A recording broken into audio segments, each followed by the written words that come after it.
et que j'ai volé son téléphone. Voilà, c'est comme ça qu'il faut faire maintenant. Cette histoire-là, elle date de la primaire.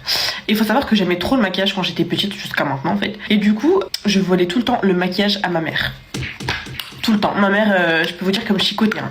Elle me chicotait. Et un jour, j'ai pris son maquillage, je l'ai ramené avec moi à l'école. Je me suis dit, purée, toutes les filles elles vont se dire, oh, trop la chance, elle a plein de maquillage et tout, non. Le soir, je redépose où c'était et ma mère, elle va jamais s'en rendre compte. Et voilà, je vais pas me faire chicoter. Du coup, j'ai pris son maquillage. Et j'ai blindé mon sac, hein. Je peux vous dire, j'ai blindé mon sac parce que je voulais impressionner tout le monde. Et en plus, moi, vous savez, je fais pas les choses à moitié. Vous savez déjà, pour celles qui ont la ref avec les fournitures scolaires. Sauf qu'il faut savoir que moi, en primaire, je voulais trop gratter l'amitié avec tout le monde alors que personne m'aimait. Et du coup, bah moi, je pensais que ça allait être une bonne technique pour pouvoir impressionner les filles, les copines. Et du coup, j'ai commencé à montrer mon maquillage à mes copines. Et dites-vous, tellement j'étais impatiente, hein.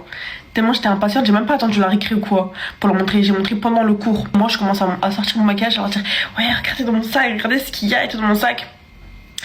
Du coup, il y en a une parmi elles, elle me regarde.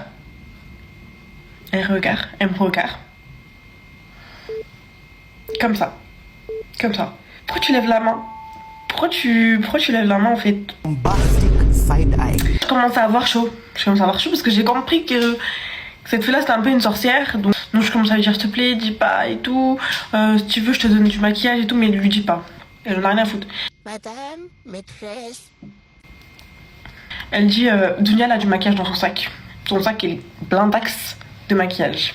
La maîtresse elle me demande c'est vrai, j'ai dit non. J'ai dit c'est faux. Elle m'a dit ramène ton sac. Du coup j'ai dû lui ramener mon sac à son bureau. Et elle a vu que mon sac il dégoulinait maquillage en fait. Il était blindé de maquillage. Là ce qu'elle fait devant mes yeux et j'en ai lâché des larmes. Elle prend le maquillage, elle jette un par un à la poubelle.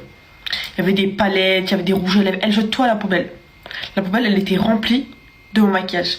Je rentre chez moi, ma mère elle m'a chicoté. J'avais trop la haine contre cette maîtresse là. J'ai commencé à pleurer et tout. Ma mère, et quand je vous dis, ma mère elle rigole pas. Je lui ai dit que j'avais pris son maquillage pour le montrer à mes copines et que la maîtresse elle a vu qu'elle a jeté à la poubelle. Ma mère, quand je vous dis, elle est devenue rouge. Hein. Elle a changé de couleur. Ma mère elle a changé de couleur. Le lendemain, elle va voir la maîtresse. Elle lui a fait sa fête.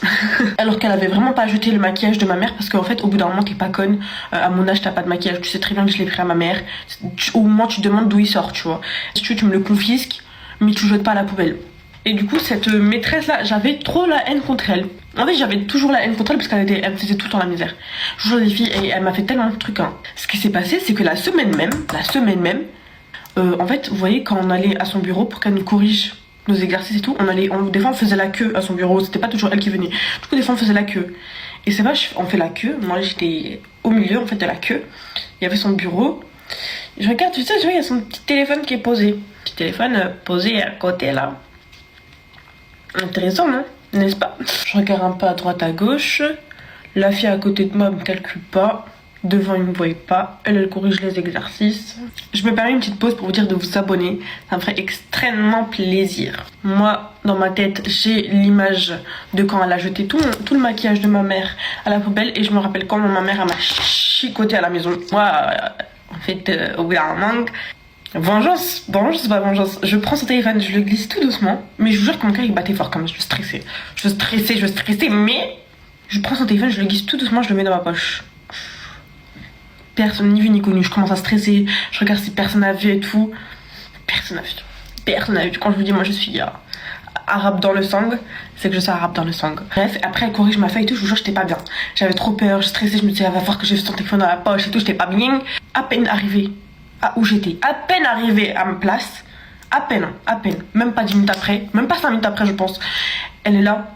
Oui, qui a pris mon téléphone? Elle commence à chercher son téléphone partout, elle commence à stresser, elle est comme ça, elle est pas bien. Elle dit qui a pris mon téléphone et tout. Elle dit soit vous me le dites maintenant et je dirai rien, soit ça risque d'aller très loin et ça va aller jusqu'à la police. Et du coup elle commence à parler de police et tout, de gendarmerie, de prison. Moi je vous avoue je commence à stresser. Je me suis dit, est-ce que je lui avoue? J'étais vraiment en full stress, je me disais peut-être que vaut mieux que je rende et que je me suis dit que non en fait. Si elle prévient ma mère, je vais encore me faire chicoter, c'est ça qui m'a retenu de lui rendre son téléphone. Du coup, elle commence à dire, oui, c'est comme ça, on va fouiller dans tous vos sacs. Moi je stresse, je sais pas bien, mais je me dis quand même, le téléphone il est pas dans mon sac, il est dans ma poche. En plus les filles, j'ai hésité à le mettre dans mon sac. Du coup ce qui se passe c'est qu'elle commence à faire le tour. Elle commence à fouiller dans tous les sacs. Et moi je suis pas bien, je me dis elle va voir qu'elle est dans ma poche, elle va sentir, elle va fouiller ma poche et tout, je suis pas bien. Et arrive le moment du coup où c'est mon tour, elle fouille mon sac, il y a rien. Moi je suis pas bien, je vous jure les filles, je commence à trembloter. En plus j'avais l'impression qu'elle remarquait que je tremblotais. Elle avait un peu des doutes sur moi, mais il y a rien dans mon sac. Elle peut pas me fouiller mes poches alors qu'elle a fouillé les poches à personne. Elle passe, moi je me dis ouf. J'ai mon téléphone dans la poche, ça va bientôt sonner, je vais bientôt partir avec son téléphone, ni vu ni connu, je me suis pas fait attraper. Du coup moi j'étais vraiment in the boîte. Et son téléphone, faut savoir que je l'ai même pas gardé. Déjà, parce que de toute façon, il demande des codes et tout, faut avoir le code. Et de toute façon, moi, j'avais trop peur de le garder. J'avais peur d'être localisée. Du coup, ce qui se passe, c'est que je l'ai cassé. J'ai pris une grosse pierre, j'ai jeté dessus. Je l'ai cassé son téléphone en 1000 morceaux et j'ai jeté à la poubelle. J'ai laissé aucune trace. Du coup, personne sait que c'est moi qui a volé son téléphone. Fallait pas être méchante comme ça avec moi toute l'année. Voilà, les filles, n'hésitez pas à vous abonner, ça ferait extrêmement plaisir. Moi, je vous fais plein de bisous et je vous dis à demain.